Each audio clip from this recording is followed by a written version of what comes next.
So why are we turning turret 3? That's the question I'm going to be answering to you right now. Why we're turning turret 3 around. Good morning, ladies and gentlemen. M. Modest here on board the USS Iowa. Right behind me, you see, is turret 3. Turret 3 has been turned recently to provide us access to strike down, to lower these 16-inch shells that we have on board our ship. In order for us to do that, we have to turn turret 3 around so that way the pulley system and the hatch are both lined up in the same approximate area. So in order for us to do that, we need to be able to deliver 170 tons of shells inside turret 3. Once we do that, we're going to be sending those shells way over to the other side to turret 1. Turret 1 will eventually be open in about a few million years from now, to actually open that up for tourists to go inside, for guests to go inside and view what the turret systems look like on board the USS Iowa. In order for us to do that, we're going to send those shells down turret 3 and take them all the way across Broadway inside the ship. Broadway, fortunately, has this I-beam that allows us to transfer shells from one side of the ship to the other. That's normal on Iowa-class battleships. So once we get the shells inside turret 1, we got to remove them off the I-beam, put them back on another hoist inside turret 1, and lift them up into position inside the ammo flats. Once we're able to do that, with the help of a lot of our volunteers, our young volunteers, we strap them down for display for the guests to come inside turret 1. But the other reason why we want to put those shells inside turret 1 is not just to display them for the guests, but also to remove the water that's inside some of our voids and tanks, to remove that seawater to give it ballast for the ship. So that's another reason why we're putting those shells inside turret 1, not just for the guests, but also to give us some ballast for the ship. So that's what we're going to be doing. We're going to go ahead and take a look at turret 1 and 2 and explain why we have not used those turrets.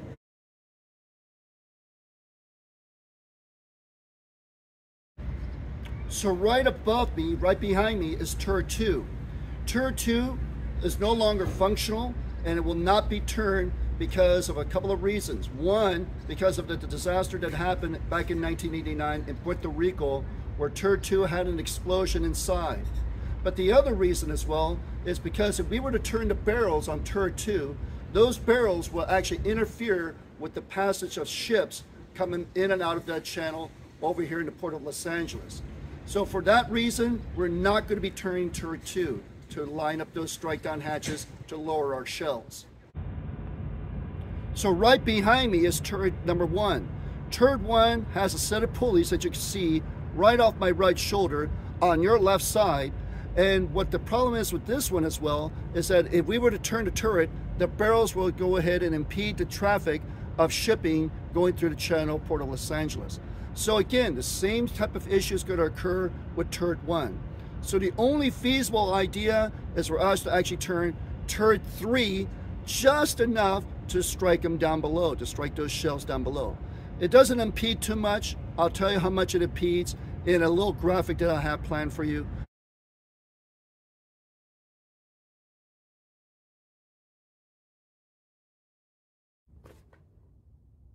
So here we go, ladies and gentlemen. Here is the graphic representation of why we moved turret 3.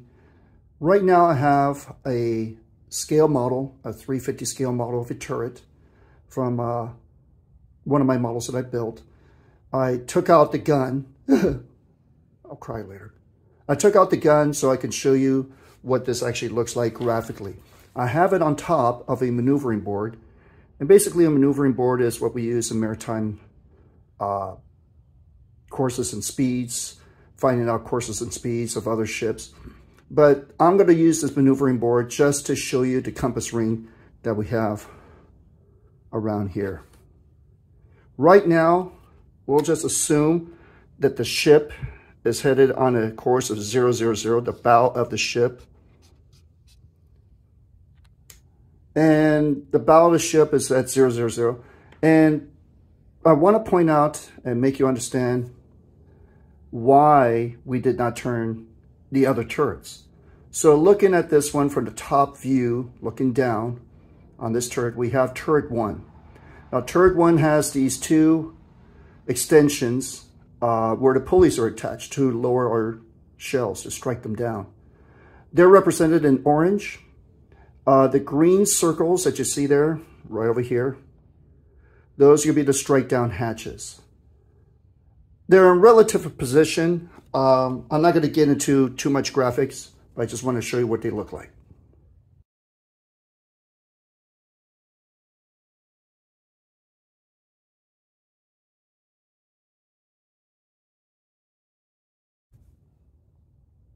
So looking at turret 1, if we were to maneuver turret 1 in such a position so that way we can line up the pulleys with the strike down hatches, we would have to turn the turret to port, that's this direction over here, to the left, to 266 degrees. So in a sense, it's going to be turned over in this fashion,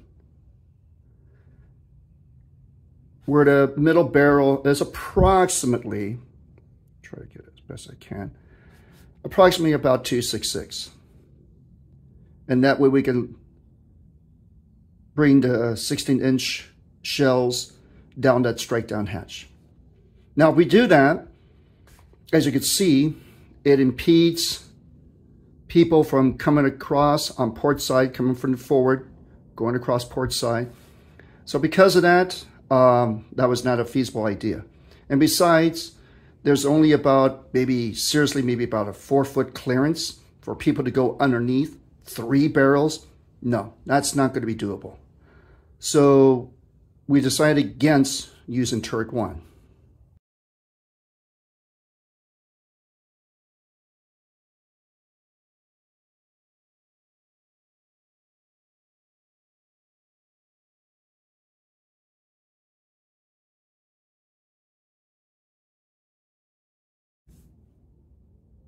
Now this is turret 2. On turret 2, you have just one pulley on top of turret 2. You do have 2 strike down hatches. Again, this is just a representation. We're looking at 000 still. And if I rotated turret 2 to one of the strike down hatches, that's fine. We can actually do that one. It is elevated. I would say maybe about 20, 25 feet above. I haven't really measured it.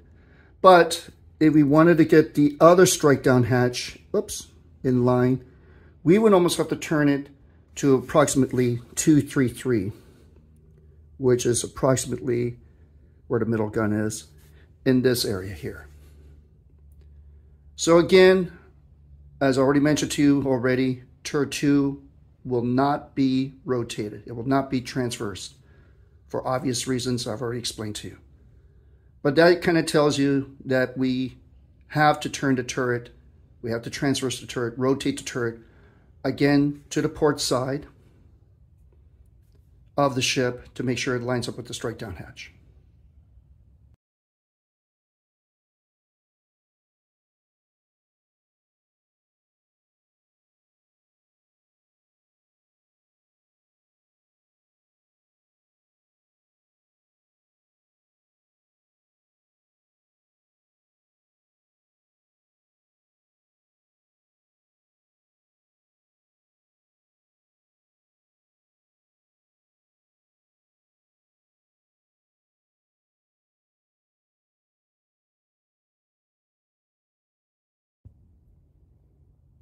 So this is turret 3.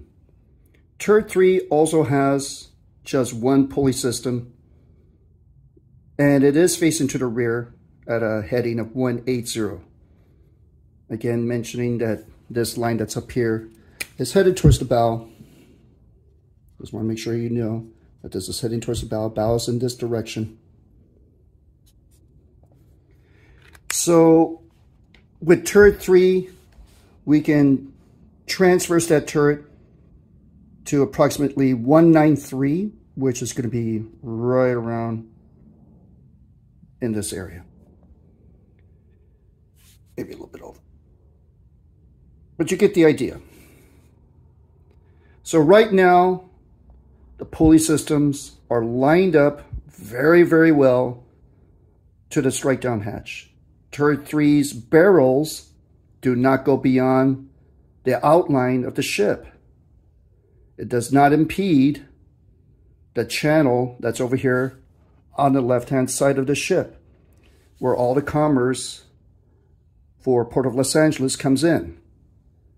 So with that, it seems very feasible for us to turn turret 3 and for us not to turn turret 1 nor turret 2.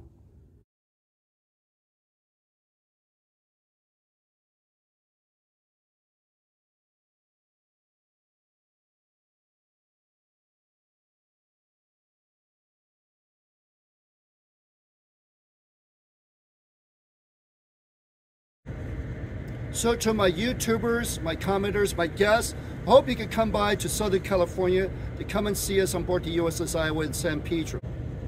I'll talk to you guys later on how we actually did turret 3. But that's going to be in another video for that explanation. Hope to see you on board the ship very soon on a nice, bright, now sunny day here in California. Take care. Please make sure you share, like, and comment this video.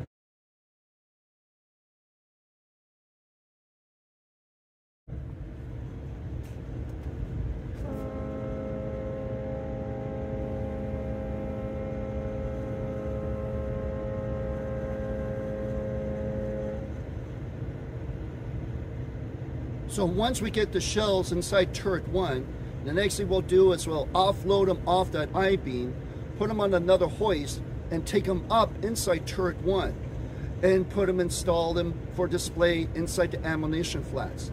That's going to be an intensive process. It's going to require a lot of our volunteers, a lot of our young volunteers especially, to help us out on this extreme